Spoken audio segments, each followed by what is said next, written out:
मैं किशनगंज का निवासी हूँ एंड यहाँ पर एक मेरी रेजिन की इंडस्ट्री है। By profession I am an entrepreneur. माशाल्लाह। ऐसा है, आपके विषय में मैंने आपकी तकरीरें काफ़ी टीवी पर भी देखी है, पीस टीवी पर कलकत्ते में, और हमने ऐसा पाया है कि आप इस्लाम के अलावा हिंदू शास्त्रों में भी आपकी बहुत बड़ी आस्था और बहुत बड़ी रुचि रखते हैं। मेरे में ये जानने की उत्सुकता है कि आपकी ये उत्सुकता हिंदू शास्त्र के प्रति कब आई और क्यों आई, इसके विषय में मुझे आपसे थोड़ा जवाब। भाई साहब का सवाल है कि उन्होंने मुझे टीवी पे कलकत्ता में कई बार देखा है और ये जाना है कि इस्लाम के अलावा मैं दीगर मज़ाहिब के बारे में बात करता हूँ और हिंदू धार्मिक किताबों के बारे में भी मैं इल्म रखता हूँ। तो ये पूछना चाहते ये ख्वाहिश कब आई और कैसे आई। मैं जब मेरा मेडिकल कॉलेज में था तो मैं मुतासिर हुआ एक शख्स जिनका नाम था शेख अहमद दीदाद। वो साउथ अफ्रीका के थे और वो इस्लाम और ईसाई मज़हब पे महारत रखते थे। जब उनकी तकरीर सुना तो मैं उनसे मुतासिर हुआ और मैंने कुरान और बाइबल का अल्हम्दुलिल्लाह इल्म हासिल किया। तो सबसे पहले मैंने इल्म हासिल किया बाइबल के बारे में, इस्लाम और ईसाईयत के बारे में। और जब मैं उनसे मिला उन्होंने कहा कि इस्लाम और ईसाईयत पे कई लोग तकरीर कर चुके और कई किताबें लिख चुके, लेकिन हिंदू मज़हब और इस्लाम के बारे में वो चंद किताबें हैं। उन्होंने दरख्वास्त की कि बेटा ईसाईयत के अलावा दिगर मज़ाहिब के बारे में आप मुताला कीजिए और उनको भी पैगाम पहुँचाइए। और जब कुरान मजीद की मैंने आयत पढ़ी, कुरान मजीद में अल्लाह ताला ईश्वर कहते हैं सूरह अल इमरान में सूरह नंबर 3 आयत नंबर 64 में, तालौ इला कलिमतिन सवाइम बैना बैनकुम, आओ हम उस बात की तरफ जो आप और हम में यकसा है। सबसे पहली बात क्या है? अल्लाह नाबुदा इल्लल्लाह, कि हम सिर्फ एक ईश्वर की इबादत करें। वला नुश्रिका भी शैय्यन, कि हम आपस में किसी को शरीक न करें। वला यत्तखिज़ बादुना बादन अरबाबन मिनल्लाह, कि हम आपस में किसी को रब ना कहे। फ़इन तवल्लो, अगर वो ना माने, फ़क़ूलू शहदू बिअन्ना मुस्लिमून, आप शहादत दो कि आप मुस्लिम हैं। तो जब मैंने कुरान मजीद की आयत पढ़ी जिसमें लिखा है कि जब भी आप गैरों से बात करते हैं तो उस बात की तरफ आओ जो उनमें और हम में यकसा है, और मजहबी किताब में यकसानियत भी है, डिफरेंसेस भी है। तो मैं कहता हूं कि कम से कम यकसानियत के ऊपर तो हम अमल करें, जो डिफरेंसेस है वो कल डिस्कस करेंगे। डिफरेंसेस तो है, मैं ये नहीं कहता डिफरेंसेस नहीं है, लेकिन जो यकसानियत है, जो आपकी किताब धार्मिक किताब और हमारी किताब में यकसा है, तो कम से कम उसके ऊपर तो अमल करें। तो ये सोच लेके शेख दीदार से मुतासिर होके और कुरान मजीद की आयत सूरह नंबर 3 आयत नंबर 64, जब मैं मेडिकल कॉलेज में था मैंने शुरू किया ये मेरा मिशन। और फिर मैंने तहकीक करने लगा। ईसाईयत मज़हब का तो इतने अच्छे से मुताला किया था शेख अहमद दीदाद ने कि मुझे ज़्यादा तहकीक करने की ज़रूरत नहीं पड़ी, लेकिन मैं तहकीक शुरू किया हिंदू मज़हब के बारे में। फिर मैंने हिंदू विद्वान की स्कॉलर्स की किताबें पढ़ने लगी और ढूंढने लगा क्या यकसा है। लेकिन कुरान मजीद में कहा गया है कि सबसे पहली बात है अल्लाह नाबुदा इल्लल्लाह, कि हम सिर्फ एक ईश्वर, एक भगवान, एक अल्लाह की इबादत करें। तो जब कुरान मजीद में लिखा है कि यकसानियत में सबसे अहम है कि एक खुदा, तो मैं ढूंढने लगा कि हिंदू मज़हब के किताब में खुदा के बारे में क्या लिखा है। जब पढ़ने लगा तो मुख्तलिफ किताबें थे, मुख्तलिफ स्कॉलर्स थे। मुख्तलिफ स्कॉलर्स को पढ़ने के बाद पता चला कि एक होता है कि मज़हब को जानना किताबों के ज़रिए और एक मज़हब के मानने वालों के ज़रिए। कभी भी मज़हब को जानने के लिए मज़हब के मानने वालों को मत देखो, हो सकता है वो मानने वाले खुद नहीं जानते कि उनका मज़हब क्या कहता है। तो मज़हब को जानने के लिए सबसे बेहतरीन तरीका है कि मज़हब की किताबों का मुताला करें। तो मैंने हिंदू मज़हब की किताबों का मुताला करना शुरू किया, वेद का, उपनिषद का, भगवद गीता का, रामायण का, महाभारत का। जब मुताला करने लगा तो आम तौर पे जब हम पूछते हैं हिंदू से, सबसे पहली बात कि हम एक ही ईश्वर में माने। आम हिंदू से पूछते हैं कि कितने भगवान में आप मानते हैं, तो कुछ हिंदू कहेंगे 3, कुछ कहेंगे 100, कुछ कहेंगे 1000, कुछ कहेंगे 33 करोड़। लेकिन अगर आप एक विद्वान हिंदू से पूछेंगे जो अपने हिंदू मजहब का मुताला कर चुका है, मजहबी किताबों का मुताला कर चुका है, वेद पढ़ चुका है, तो वो कहेगा कि हिंदुओं को सिर्फ एक खुदा में मानना चाहिए। लेकिन आम हिंदू मानता है फिलॉसफी जिसे कहते हैं पैंथियज्म।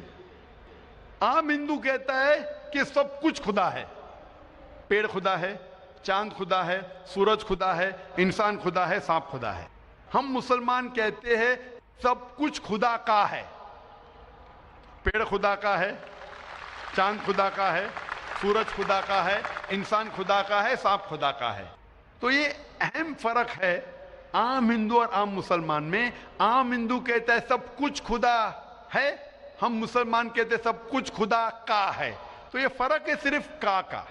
अगर ये का के फर्क को मिटा ले तो हम हिंदू और मुसलमान एक हो जाएंगे। कैसा करना चाहिए? तालाविला कलिमतिन सवाइन बैना बैनकुम, आओ उस बात की तरफ जो आप और हम में यकसा है। तो जब मैं हिंदू मजहब की किताबों का मुताला करने लगा तो एक अहम किताब का नाम है उपनिषद। उपनिषद में लिखा है, Chandogya Upanishad, chapter number 6, section number 2, shloka number 1 में, एकम एविदित्यम, खुदा एक है, दूसरा नहीं है। जब हम पढ़ेंगे श्वेताश्वेतर उपनिषद चैप्टर नंबर 6 श्लोका नंबर 9 में, नाचस्य कसिज जनिता न चदीपा, ये संस्कृत कोटेशन है जिसके मानी है उस खुदा, उस ईश्वर का कोई रब नहीं, उस ईश्वर के कोई वालिदैन नहीं, उसके ऊपर कोई नहीं है, उसकी वालदा नहीं, उसके वालिद नहीं है।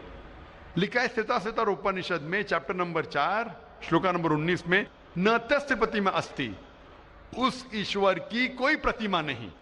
प्रतिमा संस्कृत में होता है अक्स, photograph, painting, picture, idol, statue, sculpture. नातस्य प्रतिमा अस्ति, उस ईश्वर की कोई प्रतिमा नहीं, कोई अक्स नहीं, कोई पिक्चर नहीं, कोई फोटोग्राफ नहीं, कोई पेंटिंग नहीं, कोई आइडल नहीं, कोई स्कल्पचर नहीं, कोई स्टैच्यू नहीं। और ये आप आगे पढ़ेंगे, ये वही चीज लिखा हुआ है यजुर्वेद में। वेद हिंदू मजहब की सबसे ऊंची किताब है। यजुर्वेद में लिखा है चैप्टर नंबर 32 श्लोका नंबर 3 में, न तस्य प्रतिमा अस्ति, उस ईश्वर की कोई प्रतिमा नहीं, कोई अक्स नहीं, कोई फोटोग्राफ नहीं, कोई पेंटिंग नहीं, कोई पिक्चर नहीं, कोई स्टैच्यू नहीं, कोई आइडल नहीं, कोई स्कल्पचर नहीं। तो जब आप हिंदू मजहब की किताबों का मुताला करते पता चलता है हिंदू मजहबी किताब में भी लिखा है खुदा एक है, उस खुदा का कोई अक्स नहीं।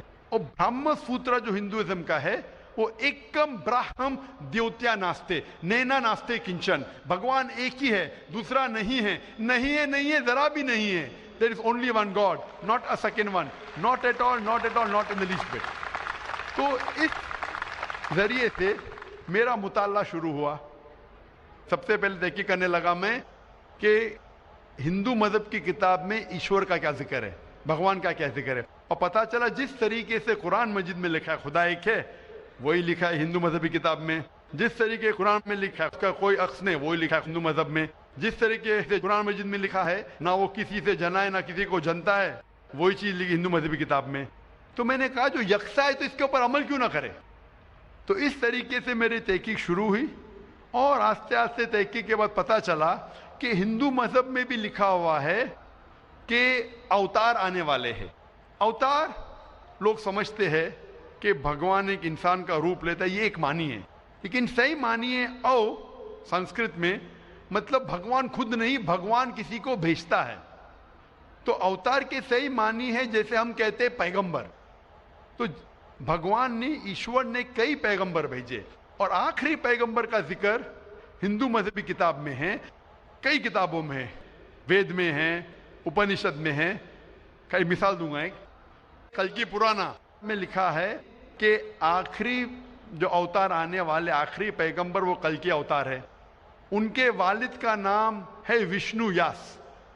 विष्णु मतलब खुदा, यास मतलब नौकर, खुदा का नौकर। अरबी में करेंगे तो हो जाता है अब्दुल्ला, जो नाम था मोहम्मद सल्लल्लाहु अलैहि वसल्लम के वालिद का। उसके वालदा का नाम है सुमति, मतलब शांति, अमन। अरबी में हो जाता है आमिना, जो मोहम्मद सल्लल्लाहु अलैहि वसल्लम के वालदा का नाम था।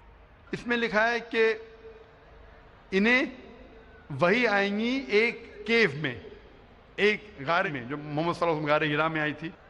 उन्हें वही आएंगी रात के वक्त, वो बाद में जाएंगे नॉर्थवर्ड और फिर वापस आएंगे। मोहम्मद सल्लल्लाहु अलैहि वसल्लम ने हिजरत की थी, मदीना की तरफ वापस आए, उनके 4 करीब दोस्त होंगे, इसमें 4 खुलफा राशिदीन है।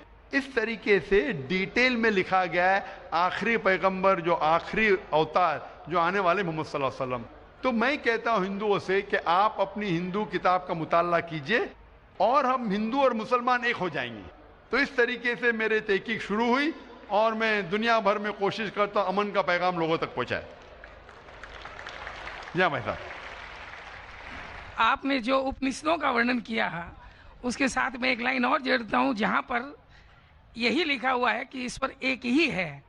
वो हमारी श्रीमद् भगवद गीता है, जिसे हम श्रीमद् भगवान की वाणी या ईश्वर की वाणी कहते हैं।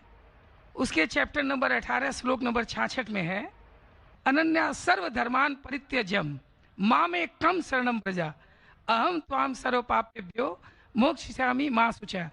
उसमें भी एक ही ईश्वर की ओर इंगित किया गया। तो आप जो कह रहे हैं एकदम सही और एकदम यथार्थ है कि हमारे हिंदू में एक ही ईश्वर की है, बाकी रूप हमने अनेक मान लिया है। ये एक आस्था का विषय हो जाता है, साकार रूप निराकार रूप वो अलग है, लेकिन ईश्वर तो हमारे यहाँ भी आपने एकदम ठीक फरमाया है। गीता भी हमारी यही कहती है। धन्यवाद आपको बहुत बहुत। जज़ाकल्लाह शुक्र।